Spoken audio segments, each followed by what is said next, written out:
The beast brand is already being implemented in our contemporary society, and it does so in a stealthy but firm way through global institutions such as the International Monetary Fund, FMI, and the United Nations Organization. These organizations, in the name of security, inclusion, and modernization, are promoting the implementation of a unique digital identification system for all citizens of the world. This digital identification will not be just a virtual identity document, but a passport for daily life, without which it will not be possible to access essential goods and services. In this way, humanity is heading towards a total control system where each transaction, each movement, and each interaction will be monitored and regulated. Digital identification will be a requirement to access basic services, from medical care to education, through the possibility of working or participating in the economy of any country. This system, apparently designed to improve efficiency and security, is nothing more than a network of control that will gradually sow individual freedom. The dependence on digital technology will become an invisible prison in which each human being will be conditioned by their conformity with the standards established by a centralized government and the institutions that govern the world. In this context, individual rights will be absorbed by a bureaucratic machinery that will decide who is worthy of access and who will be excluded. The role of artificial intelligence in this transformation is fundamental. It is not just a tool to improve the efficiency of systems, but it becomes an instrument of power to monitor, analyze, and predict the behavior of the population. Artificial intelligence will allow this digital identification system to be integrated into every aspect of everyday life, from payment authorization to determining what type of information can be consumed. It will become an omnipresent intelligence that will decide what is allowed and what is not, based on criteria pre-established by the elites who manage the system.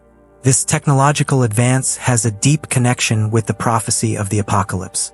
The image of the beast mentioned in the book of Revelation takes on a new meaning in the digital age. The Bible warns us about a system that will force everyone, large and small, rich and poor, free and slaves, to receive a mark on the right hand or on the forehead. Without this mark, no one will be able to buy or sell, thus establishing a system of total dependence. Today, the development of digital identification, combined with artificial intelligence and financial control, shows us the modern manifestation of this prophecy. The image of the beast is not just a symbol. It is a tangible reality that is taking shape through technology, massive surveillance, and the centralization of power. Digital currencies and biometric control are key pillars of this new system. Governments and large financial organizations are promoting the use of central bank digital currencies, CBDC, which will allow unprecedented surveillance of each financial transaction. Unlike cash, these digital currencies will be completely controlled, programmed, and supervised by the authorities, who will be able to restrict their use according to political or social criteria. In addition, the development of biometric technologies and implantable devices reinforces the vision of a world in which digital identity will not be just a number, but an inseparable part of the human body. This level of control will allow governments to decide who has access to resources and who is excluded for not meeting the requirements of the system. The spiritual consequences of accepting this system are extremely serious. It is not just a technological or political issue, but a deeply spiritual one.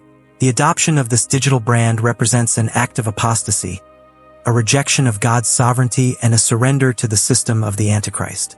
The imposition of this total control symbolizes an inverted baptism in which humanity renounces its spiritual freedom and submits to an earthly authority that intends to supplant God.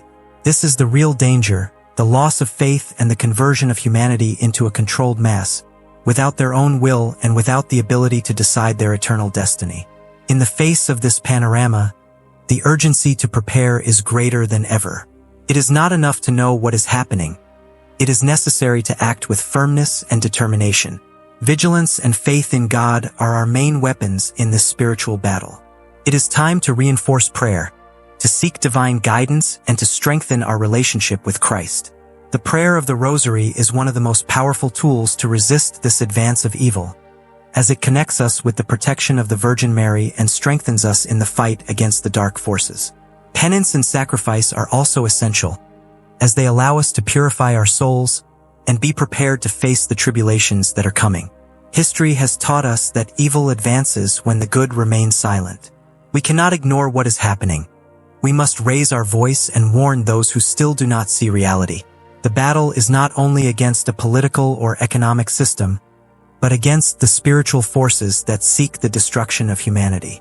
Scripture calls us to be brave and to remain firm in faith without giving in to the pressure of the world. The test will be great, but the reward is eternal. Let us keep our eyes on God and prepare our souls, for the time of decision has come. As we move towards this reality, it is essential to recognize the signs of the times and understand the magnitude of events. It is not a mere speculation, but an increasingly tangible evidence that we are entering an era of absolute control. Those who reject this system will be considered pariahs, marginalized and persecuted.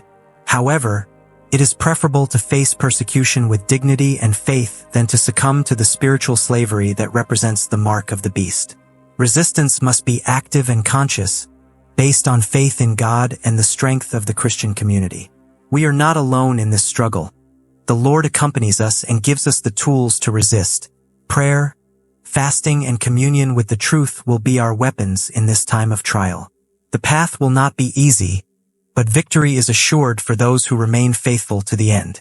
Resistance must be active and conscious, based on faith in God and the strength of the Christian community.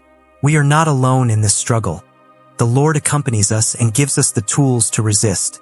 Prayer, fasting, and communion with the truth will be our weapons in this time of trial.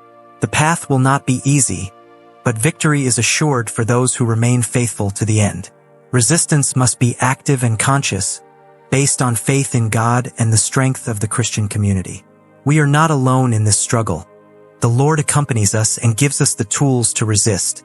Prayer, fasting, and communion with the truth will be our weapons in this time of trial.